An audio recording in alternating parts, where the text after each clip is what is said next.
And it's still raining.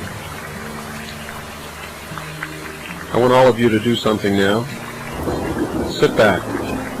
Close your eyes. On the back of your eyelids, draw a picture of the United States of America and all of its possessions. Draw a map. And on that map, put a dot for every city and town in this great nation and in its possessions. Now, if you're like me, it'd take you forever to count those dots, because just in the state of Arizona, there's an awful lot of little towns and cities. A lot of them. Now, we're talking about the whole nation and all of the possessions of the United States of America.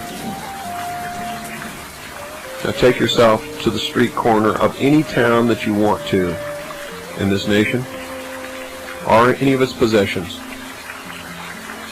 And understand that at any given moment, hour, day, week, month, or year, if you have enough money in your hand, you can buy any quantity of any kind of dope, drug, narcotic that you can think of. At any moment, day or night, any hour, any day, week, month, or year, day or night. Now, can you imagine the supplies of drugs that have to be entering this country to accomplish that? Can you imagine? Understand that it's not Colombian drug lords bringing those drugs into this country. They're coming in under the protection of the umbrella of national security.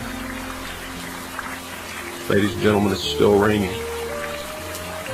When is it ever going to stop? How is it ever going to stop?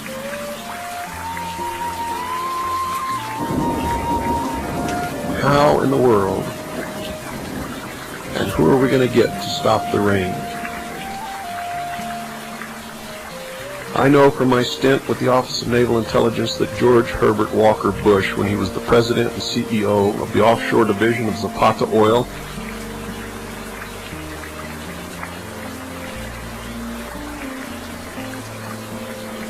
was the man responsible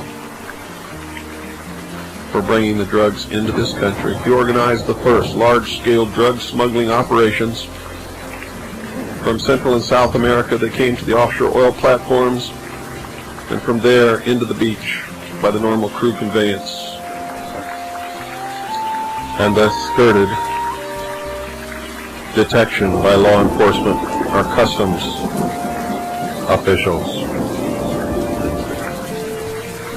And it's still raining, still storming. And until we as a people, until we as a nation wake up and take our power back and reinstate the Constitution as the supreme law of this land, the storm will continue to get worse, and it will continue to rain, and there will be no sunshine for this nation. For the United States of America, ladies and gentlemen, is scheduled for extinction.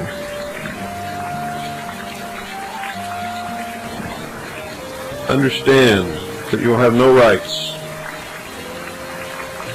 The United Nations Charter has no individual rights for individual human beings.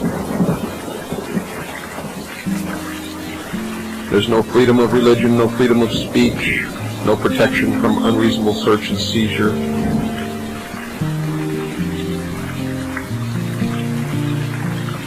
No guarantee that you will not be made to testify against yourself. There's no writ of habeas corpus.